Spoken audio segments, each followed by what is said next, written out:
Olá pessoal, está no ar a edição número 50 do programa Famílias em Pauta. Estamos muito felizes por já termos produzido 50 programas abordando os mais diversos temas. A equipe do Famílias em Pauta agradece a cada um dos convidados que já passou por aqui e a você que nos assiste no YouTube e também nas redes sociais todo mês. E nesta edição comemorativa, vamos falar sobre hipertensão arterial na infância e adolescência. Mais conhecida como pressão alta, a doença ainda é muito associada a adultos, mas tem preocupado cada vez mais os pediatras.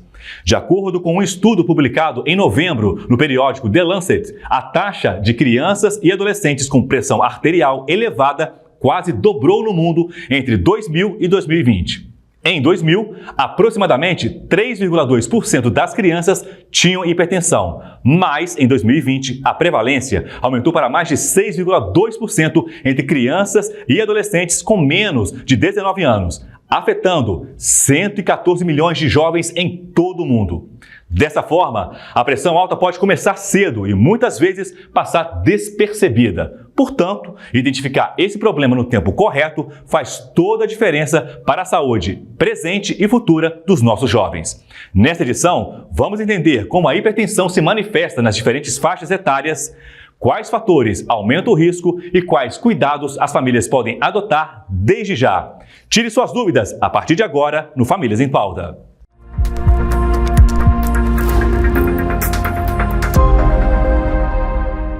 Olá, já estou aqui com nossos convidados desta edição que vão esclarecer algumas dúvidas para vocês aí de casa. Eu vou apresentar cada um deles.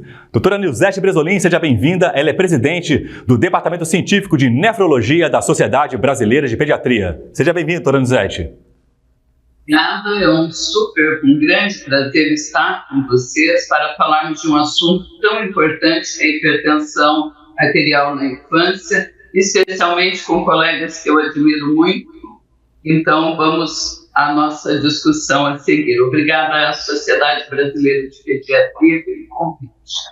Muito obrigado. O Dr. Jorge Affiuni, que é presidente do Departamento Científico de Cardiologia da Sociedade Brasileira de Pediatria. Dr. Jorge, seja bem-vindo também. Muito obrigado, uma grande oportunidade para discutir esse assunto. Muito contente de estar com vocês aqui no estúdio e também com os de casa, né? Muito obrigado. A doutora Clotilde Druck Garcia, que ela é membro do Departamento Científico de Nefrologia da Sociedade Brasileira de Pediatria. Doutora Clotilde, também seja bem-vinda. Eu agradeço muito o convite, é uma alegria poder conversar sobre hipertensão, um tema tão importante para a saúde das nossas crianças. Parabenizo o SBP por abrir esse espaço para orientar as famílias. Muito obrigada. Obrigada, senhora doutora. E a doutora Lucimere de Castro Silvestre, também membro do Departamento Científico de Nefrologia da Sociedade Brasileira de Pediatria. Obrigada também por estar aqui conosco. Muito obrigada. Realmente agradeço imensamente. Hipertensão em pediatria, que é uma paixão minha há alguns anos. E é muito bom poder compartilhar um pouco com as famílias e também discutir um pouco com os nossos amigos, colegas aqui. Muito obrigado. E a primeira pergunta, para começar, eu faço para a doutora Nilzete. Doutora, a hipertensão é uma doença comum e as crianças podem ter hipertensão arterial? Sim, a hipertensão é uma doença muito comum. E dados recentes da Organização Mundial de Saúde de 2024, nos demonstram que 30% dos indivíduos entre 30 e 79 anos, que são 4,5 bilhões de pessoas, têm hipertensão, 1 em cada 3. Dessas, 44% não sabem que são hipertensas, 44% têm diagnóstico e tratamento, mas só 23% têm o problema sob controle. E a hipertensão é uma das principais causas de mortalidade precoce em adultos jovens. Em pediatria, este tema era considerado um insulto incomum até poucas décadas, mas ultimamente nós vemos um aumento crescente e entre 2000 e 2020 nós tivemos um aumento de cerca de 100% na incidência. Passamos de 3,2% para 6,2% e ainda temos 8% de crianças que são pré-hipertensas, que têm a pressão no nível limítrofe. E as crianças pré-hipertensas e hipertensas serão adultos hipertensos com o seu risco alto de mortalidade precoce. Obrigado, doutora Nuzete. Eu chamo agora o Dr. Jorge para responder quais são as principais causas da hipertensão em crianças pequenas e em adolescentes. Bom, quando a gente realmente dividir em dois grupos é uma coisa muito importante em pediatria, porque a hipertensão se manifesta de forma bastante distinta. Quando a gente fala de crianças pequenas, a maior parte das causas de pressão alta nessas crianças, nós vamos encontrar alguma doença ou cardíaca, ou vascular, ou renal, ou eventualmente ainda algumas causas endócrinas. Ou seja, a hipertensão é consequência de um outro defeito. E o tratamento acaba sendo detectar rapidamente esse outro defeito e tratá-lo. Vou dar um exemplo da parte de cardiologia. Uma obstrução num vaso que sai do coração e leva o sangue para o corpo, que se chama aorta, ela tem uma obstrução grave e isso leva a uma pressão muito alta nos braços e diferente de uma pressão em outro local. Ou seja, descobrir essa doença é muito importante para a gente tratar e com isso pode-se resolver esse problema, assim como algumas doenças renais.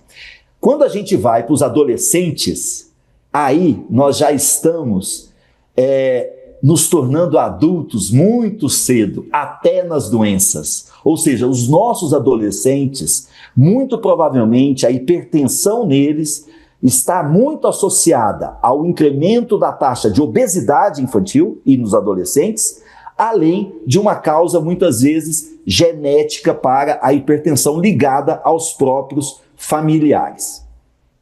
Obrigado, Jorge. Doutora Clotilde, a próxima pergunta agora é para a senhora. Existe fator hereditário para a criança desenvolver a hipertensão arterial? Sim, existe. O Dr. Jorge acabou de falar e eu complemento. Existe um fator hereditário para a hipertensão. A genética tem um papel importante. Quando um dos pais é hipertenso, o risco da criança desenvolver pressão alta aumenta. E quando os dois pais são hipertensos, esse risco pode ser várias vezes maior. Além disso, a prematuridade, baixo peso ao nascer e etnia também colaboram para esse risco aumentado. Mas não é só a genética. As famílias compartilham também de hábitos de vida. Então, alimentação com muito sal, pouco exercício e excesso de peso acabam se somando à predisposição genética e aumentam ainda mais a chance da criança ter hipertensão. É importante lembrar que, em especial em adolescentes, a hipertensão costuma ser parecida com a do adulto e está muito ligada ao histórico familiar e ao estilo de vida. Mas a boa notícia é que, mesmo quando existe risco hereditário, nós podemos prevenir com uma alimentação saudável, o controle de peso, uma atividade física regular e o acompanhamento pediátrico. Mas medir a pressão das crianças e adolescentes é simples e ajuda muito a identificar cedo quem precisa ser cuidado.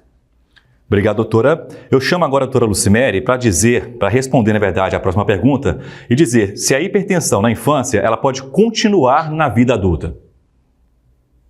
Eu queria complementar o que os meus colegas já começaram a falar, né? A doutora Nuzete falou do que pode já ter de hipertensão nos adultos, ainda vindo da criança. Doutor Jorge e doutora Clotilde também comentaram sobre isso, principalmente quando a gente pensa nos adolescentes. É importante pontuar que a hipertensão é uma doença crônica. O que acontece é que muitos adultos têm a doença já da hipertensão, mas ninguém sabe quando começou, né? Às vezes é comum você ter um adulto jovem que tem uma consequência grave, e mais para frente eu falo um pouquinho sobre isso também, é que essa criança, esse adulto, ele pode ter começado a hipertensão na fase pediátrica, ou seja, como criança ou como adolescente, mas que ninguém não tinha descoberto, né? Simplesmente porque, infelizmente, não é medida corretamente ou frequentemente a pressão arterial nas crianças. Então, a gente tem outras doenças crônicas também, mas a hipertensão pode começar ainda na infância ou na adolescência e permanecer na idade adulta. Alguns estudos que foram feitos em populações demonstram isso, e tem um estudo muito recente, atual, que está em andamento em adolescentes nos Estados Unidos, justamente nesse segmento. Eles entre a parte de ter a hipertensão na adolescência, continuando a avaliação na vida adulta, porque é muito importante por causa das consequências futuras que a gente pode ter no adulto em relação a essa hipertensão que já começou precocemente. Obrigado, doutora Luciméria. Eu chamo agora a doutora Nilzete para dizer quais são as consequências da hipertensão arterial da infância. Esta pergunta vai ser complementada com a resposta que a Luciméria nos deu. Sim, as consequências podem ser muito graves. E a hipertensão é reconhecida como um assassino silencioso por muitos autores. Por quê? Não toda criança hipertensa vai ter uma evolução não boa, mas se o diagnóstico é feito tardiamente, como a Luciméria nos disse, e juntando o fato de que as crianças hipertensas serão adultos hipertensos, as consequências da hipertensão serão maiores pela evolução. A hipertensão nada mais é do que o fluxo de sangue nos nossos vasos com uma pressão muito alta, maior do que deveria. Lesa o vaso, lesa o coração, então ela vai levar a efeitos cardiovasculares importantes para a criança e posteriormente para o adulto. Além disso, comprometer o coração e os vasos, compromete o rim, o cérebro, a retina, então ela tem um efeito multissistêmico.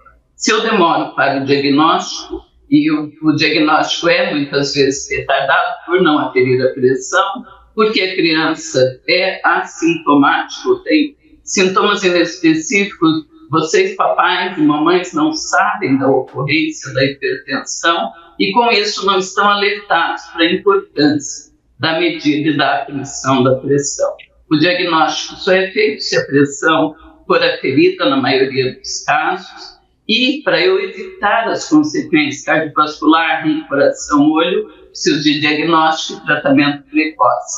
Tratamento que nem sempre é medicamentoso, mas que pode estar ligado à mudança de estilo de vida e que vai evitar essa evolução desfavorável cardiovascular do rim, do cérebro e do olho. Obrigado, doutora Nilzete. Eu chamo novamente a doutora Clotilde para responder se existe relação entre obesidade infantil e hipertensão. Sim, existe uma relação forte entre obesidade infantil e hipertensão.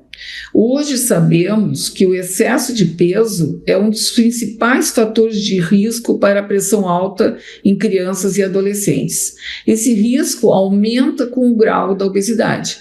Quando há um acúmulo de gordura, especialmente na região abdominal, o organismo passa a produzir substâncias inflamatórias.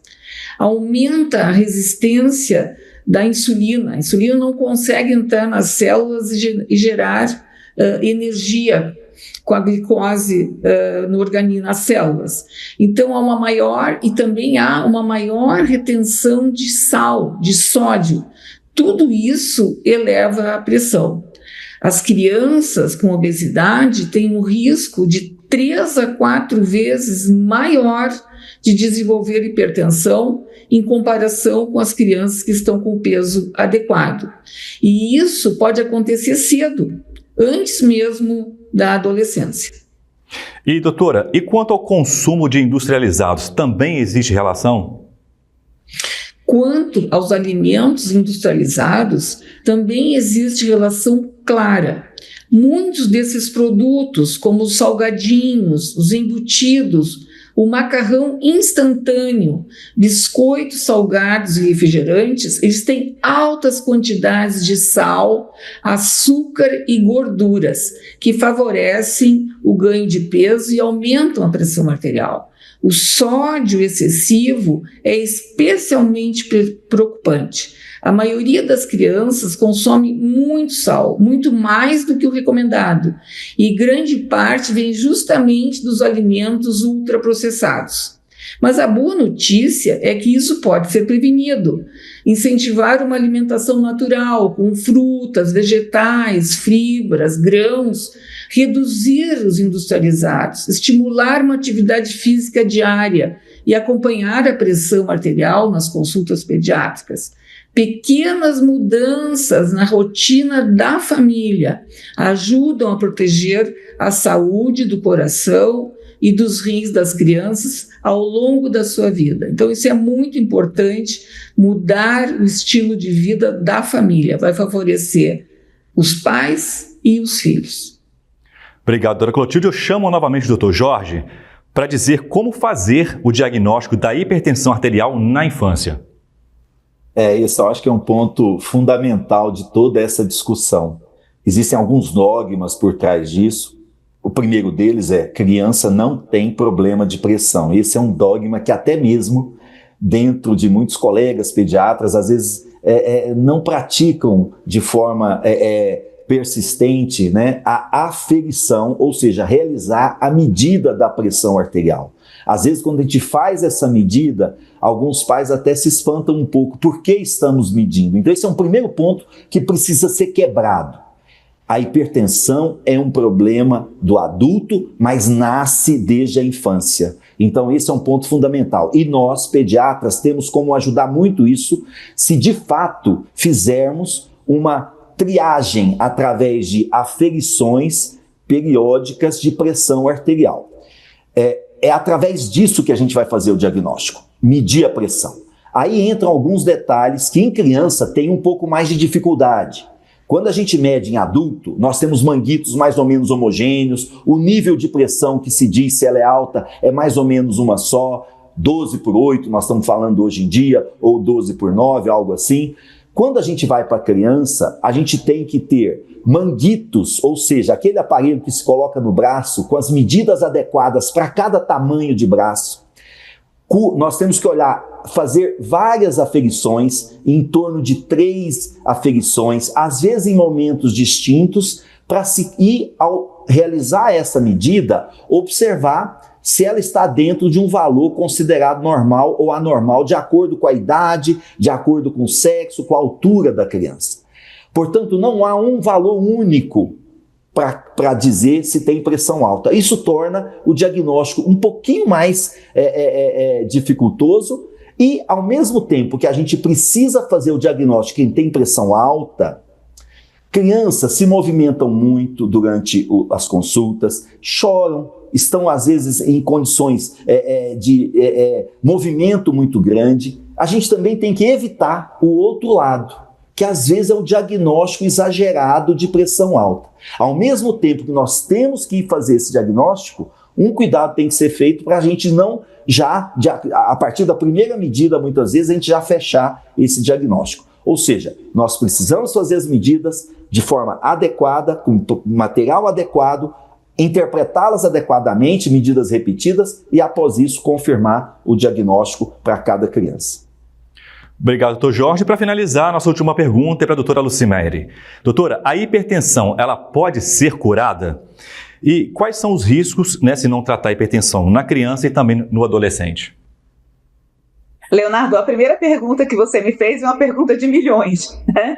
Eu coordeno, né, um ambulatório de hipertensão aqui no serviço onde eu trabalho há 22 anos, 22 para 23 anos.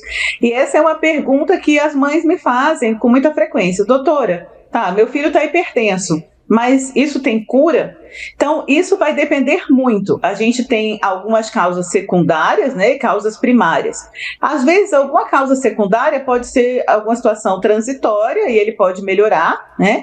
E algumas causas primárias, quando a gente fala muito da hipertensão primária, a doutora Clotilde falou bastante em relação aos hábitos de vida. Então, em algumas situações, e até com certa frequência, se você descobre essa hipertensão num momento que você pode já tratar, readequando as mudanças de hábitos de vida e até um tratamento medicamentoso que seja temporário, muitos deles podem melhorar. tá? E se ele não teve nenhuma consequência grave, como as lesões em órgãos-alvo, como a doutora Nilzete falou, principalmente em relação à parte do próprio sistema cardiovascular, dos rins, a parte da retina, então ele pode ser curado. Mas é alguém que precisa ser acompanhado, né? Não é aquela coisa, curei tudo, estou livre, principalmente porque a gente tem que lembrar que a hipertensão ou a pressão arterial é um sinal vital. Então, todo mundo na consulta deveria ter uma medida, né? Nas crianças, a gente fala pelo menos a partir dos 3 anos de idade para você medir, mas é algo que a gente vai precisar acompanhar para a vida inteira. E qual a consequência de não tratar ou tratar inadequadamente? E eu falo um pouquinho em relação aos adolescentes, né? Eu gosto muito dos adolescentes, tem gente que às vezes não quer muito tratar porque é um período que é difícil, né? Eles são muito, às vezes não aderentes aos tratamentos, mas é uma coisa que a gente precisa explicar realmente para eles, né? Na outra pergunta eu tinha respondido se a hipertensão continua na fase adulta, justamente para a gente prevenir essas consequências, né? Então, mais uma vez, é importante que a gente saiba que se eu não tratar, eu vou ter consequência, mesmo ainda na faixa etária pediátrica. Então, a gente já aconteceu, e há algum tempo que a gente fez uma avaliação do nosso ambulatório, muitas crianças que chegavam para a gente já no início, já tinham dessas lesões de órgão-alvo. Então, já tinha alguma alteração, não necessariamente da função do rim, mas às vezes alguma perda de proteína, que já marca o início ali de alguma alteração renal, já tinha alguma consequência para o coração secundária a essa hipertensão, ou já tinha uma alteração nos vasos que a gente vê através do exame oftalmológico. Então, isso é muito importante da gente pensar que eu estou tratando para prevenir.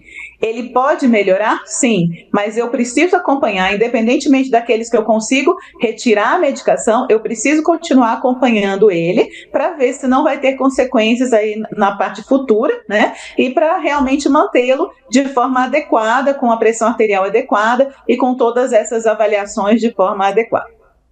Obrigado, doutora Lucimere. A gente chegou ao final do Famílias em Pauta. Eu quero agradecer mais uma vez a cada um de vocês por estar aqui conosco e abrir agora para as considerações finais. Doutora Nilzete, pode fazer as suas considerações finais sobre o tema. Gente, foi um prazer estar com vocês e eu gostaria de deixar 2 ou 3 frases. A primeira é: hipertensão é uma doença que pode ser muito grave e deixar consequências para os seus filhos. Os sinais e sintomas podem não existir ou serem sutis, uma cefaleia, crianças com dificuldades para dormir, irritabilidade, dificuldade de concentração, todos são sinais e sintomas que podem estar associados à hipertensão. Os pediatras devem aferir a pressão e vocês podem solicitar isso, embora, como a doutora Lucimere tenha dito, deve-se medir uma vez por ano nos maiores de 3 anos, pelo menos, se o seu bebê é prematuro, se ele nasceu com baixo peso, se ele tem diabetes, se ele tem doença do coração, infecção urinária de repetição, obesidade, sobrepeso, ele tem que aferir a pressão em toda consulta rotineira com o seu pediatra. Para diagnosticar, precisamos aferir a pressão na maioria dos casos e para impedir a evolução ruim, tratar precocemente com mudança de estilo de vida e, sempre que necessário, com medicação. Foi um prazer estar com vocês. Obrigada, SBP, pelo convite mais uma vez. Obrigado, doutor Nilzete. Doutor Jorge, por favor, suas considerações finais. Obrigado a todos. Eu vou aproveitar essa última frase da Nilzete em relação aos hábitos de vida, né? E dizer que não é muito fácil a gente ter, nos dias de hoje, um hábito de vida saudável. Não é muito fácil quando a gente olha o tipo de sociedade que a gente vive. E eu acho que as famílias e os pais, assim como nós, profissionais de saúde, que lidamos com crianças, nós temos o dever de educá-las na melhor forma possível. E eu acho que é papel dos pais também educá-los para cuidar da saúde, da sua saúde. Realmente a hipertensão, a Nilzete falou uma coisa interessante, que é aquele assassino silencioso, né? A gente tem medo do assassino se a gente está de frente para ele. Mas se a gente não está vendo, a gente parece que não tem medo. Realmente, a hipertensão dá consequências muito tardias. E isso talvez diminua a nossa preocupação com ela em crianças e adolescentes. Esse é um ponto que a gente precisa modificar, porque é nessa fase, se a gente conseguir educar bem nossos filhos, né, para cuidarem bem da sua saúde, muito provavelmente eles serão adultos mais saudáveis e terão uma qualidade de vida muito melhor. Essa que é a mensagem que eu deixo, mas entendendo que não é fácil educar na saúde hoje, tanto na alimentação, a prática de atividade física e todas as outras questões que entram na vida da criança hoje, que ao mesmo tempo parece que elas estão em todos os locais, parece que contrapondo com o hábito saudável. Quando eu digo de tempo de tela, redes sociais, pouca atividade física nas escolas, o quanto nós estamos investindo de fato nisso. Enquanto um pacote de biscoito, eu vou terminar falando isso, que eu acho isso uma coisa interessante. Um pacote de biscoito for mais barato que uma fruta, é muito difícil a gente manter um estilo saudável até mesmo na alimentação. Isso é uma luta que eu acho que a sociedade tem que encarar para a gente cuidar de verdade da saúde das nossas crianças. E, por fim, isso vai ter reflexo na vida adulta, não tenha dúvida. Obrigado, doutor Jorge. Doutora Clotilde? Finalizando, então, como disse o Jorge, eu sei que nós sabemos que é difícil, mas é muito importante. Acho que uma vida, um estilo de vida saudável, as famílias que desejam ter filhos, elas têm que saber que eles devem proporcionar. E eu sempre brinco com as crianças, esses alimentos industrializados, hiperprocessados, eu digo assim, isso aí não são alimentos, são os verdadeiros veneninhos, eles são os vilões. Então nós temos que combater esses vilões. Eu acho que estimular as crianças a ir nas feiras. Em feira o alimento às vezes não é tão caro, o alimento saudável. Eu acho que nós temos que estimular o estilo de vida adequado. O que a minha criança tem que comer? Tem que descascar mais e desempacotar menos e fazer exercícios, ser crianças. É isso aí que leva, assim, uma saúde adequada para o seu filho. E não adianta dizer, viu, fulaninho, eu disse para te não comer.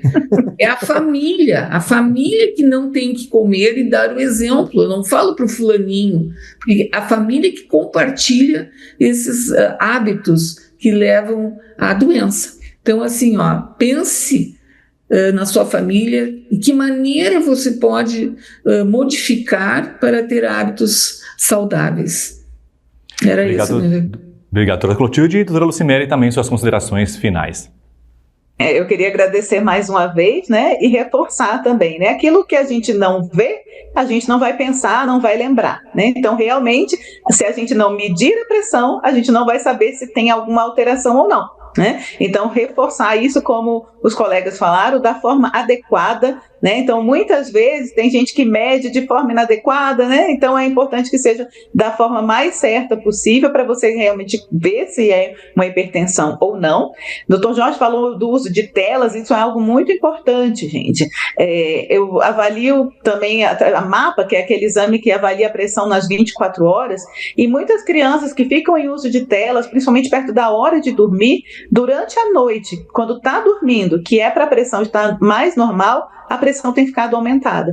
Então, é um conjunto de coisas que a gente precisa mudar, né? E também conscientizar todo mundo. Então, vocês, pais, vão ajudar a gente também conscientizar aos outros médicos que não veem com tanta frequência as crianças com hipertensão, para que isso a gente possa combater juntos essa hipertensão, né, esse mal, que pode ser algo que a gente pode combater para evitar as consequências futuras. Muito obrigada mais uma vez e também aos colegas de poder repartir aqui esse Família em Pauta.